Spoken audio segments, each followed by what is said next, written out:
So Fox News made an article where they brought on Alan Dershowitz, a clear centrist Democrat, um, and he pretty much wanted to rain on the parade of Alexandria Ocasio-Cortez and other progressives and say, we want to fight for our party. We want to make sure that it remains a proud centrist party.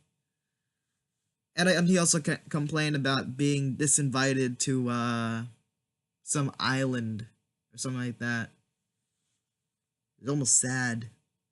But he writes here, I won't let the Democrats steal my party from me. I want to regain the center. And then he says he will remain a Democrat as long as there is some chance the Democratic Party will return to normalcy. I seem to remember the phrase normalcy from when I learned that the Republicans, when they were running against Woodrow Wilson, they said they wanted to return to normalcy. They had 3 Republican presidents in a row.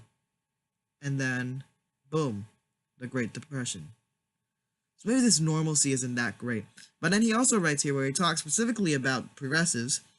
I want to make sure that the radical left, the woman who got elected in the Bronx and Queens to Congress on the Democratic ticket, that they and Sanders and others don't represent the Democratic Party.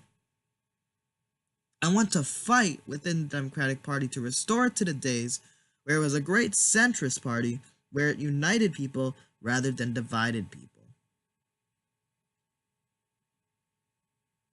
So, by this, you can tell how clueless he is. He's a centrist. He's corporatist, he's the establishment. He's not a progressive, for sure. He doesn't want to be a progressive. He says it, okay? But this goes to show these people think they're the victims.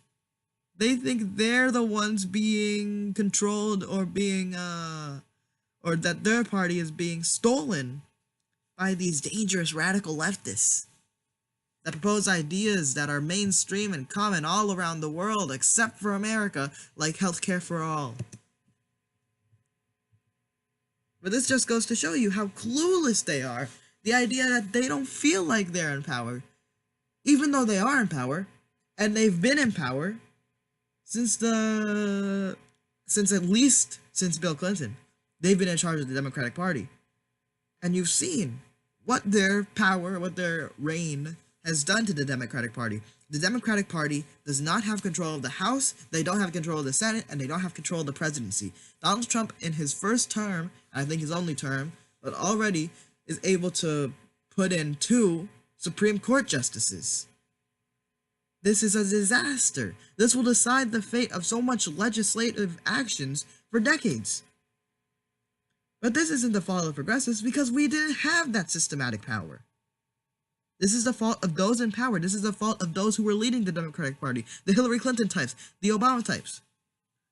Because it was the centrists and the corporatists that ran the show. When they ran the show, they had a former Secretary of State, a former senator, a person with so much name recognition, run against a reality TV show host, and they lost. A reality TV show host that said the most radical things, and they lost. And they want to say that they're not in charge. They want to say they want to fight back for the Democratic Party.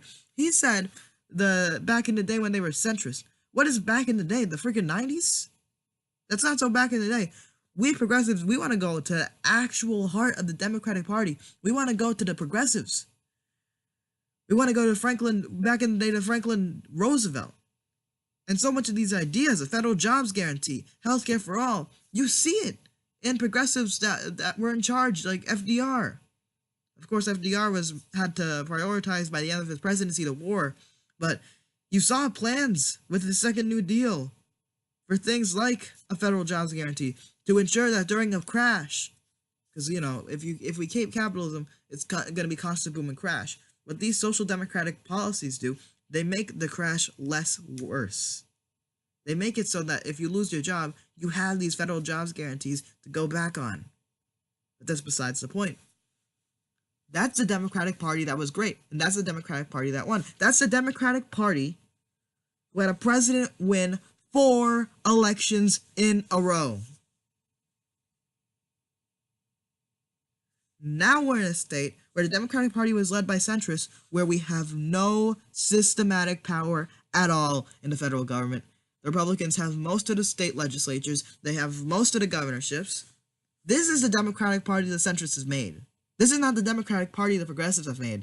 And the progressives are sick and tired of seeing these corporatists who know nothing about what the average person wants. And speaking of average people, he brought up Martha Vineyard. I didn't know what that was. It's an island. It's an island. I guarantee you that the progressives that voted for people like Alexandria Ocasio-Cortez aren't island goers. The people that voted for Bernie Sanders, they aren't island goers or anything like that. They're busy working. They're the working class. If you want to appeal to everybody, talk about working class issues, because everybody is working class. But these foolish, idiot centrists who think they know it all, who actually don't have a clue of what's going on, who refuse to talk about working class issues because they're too far to the left. They are the ones that are dragging this party down, and we, the progressives, will be the ones to bring it back to its greatness and bring it back up.